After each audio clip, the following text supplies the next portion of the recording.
Salut tout le monde. Alors aujourd'hui une petite vidéo dans laquelle on va parler tresse. Donc la tresse, c'est un élément essentiel pour le pêcheur, hein. C'est ce qui va donc garnir le moulinet, le spinning ou casting. C'est ce qui va nous relier directement au leurre et au poisson. Donc il ne faut pas se tromper sur le choix de sa tresse.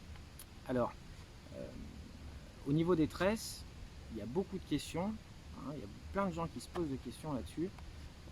Plutôt 4 brins, plutôt 8 brins. Voilà, donc moi je vais vous donner un peu mon ressenti là-dessus. Vous dire dans quel cas je vais utiliser de la 4 brins, dans quel cas j'utiliserai plutôt de la 8 brins. Voilà, parce qu'on ne fait pas tout à fait les mêmes choses avec.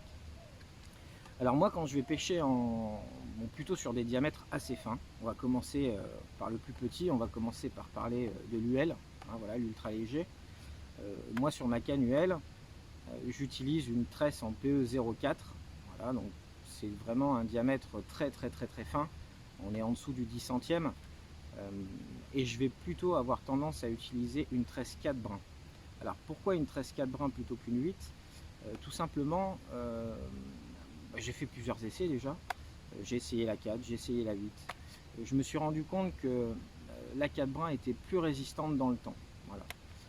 Une 8 brins, c'est très bien, ça permet de lancer, de très faibles grammages, des tout petits leurres assez loin, mais ça va très vite se fatiguer, ça va pas très bien vieillir, ça va être très sujet à l'abrasion sur des petits diamètres, hein. C'est vrai que les premières sorties, voilà, les premiers mois, on va avoir de très bonnes performances de lancer, et rapidement on va voir la tresse qui commence à s'effilocher un peu, à s'abraser à force de passer dans les anneaux, à force de frotter un peu sur les bordures, dans les branches, etc. Donc moi, sur mon ensemble UL, j'utilise de la Varivas Absolute PE, donc en PE 04. Voilà. J'en suis très content, ça fait 1 an que je l'utilise à peu près. La tresse, elle a clairement pas bougé, quoi. Et pourtant, je pêche vraiment beaucoup en UL. Donc pour ces mêmes raisons, moi je vais utiliser de la 4 brins, on va dire jusqu'au PE à peu près 1,5, jusqu'au PE 1,5, j'utilise de la 4 brins pour ces mêmes raisons, pour des problèmes d'abrasion. Voilà, moi j'aime bien garder mes tresses quand même un petit peu, je pense qu'on est tous pareils, hein, ça évite de changer sa tresse 2 à 3 fois par an, hein, donc je préfère rester sur de la 4 brins. Alors il faut savoir aussi que maintenant, les tresses 4 brins, notamment chez Varivas, bon, il y a des revêtements dessus, ce qui permet d'avoir quelque chose de très solide, de très fluide. Ça fait pas trop de bruit dans les anneaux, donc c'est plutôt intéressant.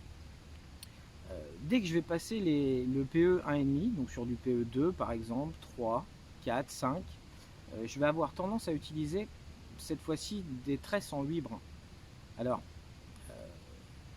une tresse 8 brins, à taille égale avec une tresse 4 brins, les brins qui composent une tresse 8 brins vont être beaucoup plus fins forcément que les brins qui composent une tresse 4 brins.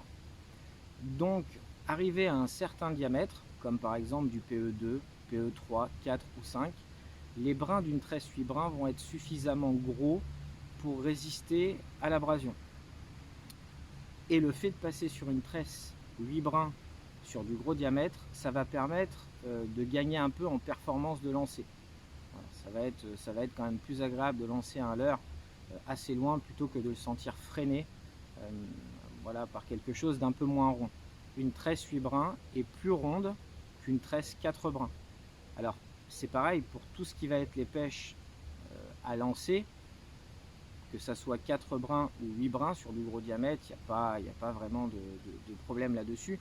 Par contre, pour tout ce qui va être pêche, par exemple en vertical, là je vous conseille d'utiliser des tresses 8 brins. Ça fait beaucoup moins de bruit dans l'eau, étant donné que c'est plus rond. C'est en général ce qu'on utilise pour tout ce qui est les pêches verticales, que ce soit en eau douce ou en mer. Voilà. Alors, voilà, ça c'est ce que j'utilise, par exemple pour ma canne Big Bait, pour mon combo Big Bait. Donc ça c'est la Dangan X de chez Majorcraft en PE5. Alors là on est sur une tresse relativement grosse qui fait à peu près 35 centièmes pour 80 livres de résistance. Moi je l'ai monté sur mon combo Big Bait il y a à peu près 1 an et demi. Très franchement, ça n'a pas du tout bougé. La tresse, elle va me faire encore un petit moment avant de renouveler mon moulinet. Mon gros coup de cœur, c'est celle-ci.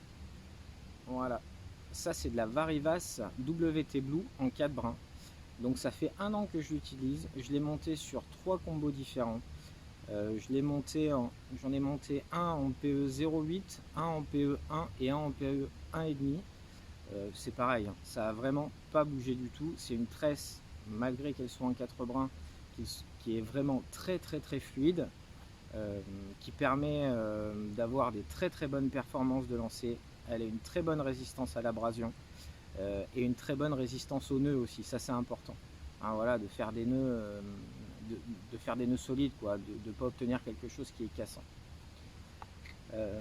Alors ça c'est une tresse qui est très abordable. C'est vrai que bon, il y a pas mal de personnes hein, qui s'imaginent que Varivas c'est des tresses qui sont très chères. Alors c'est vrai que Varivas fait des tresses haut de gamme et celle-ci est vraiment très abordable.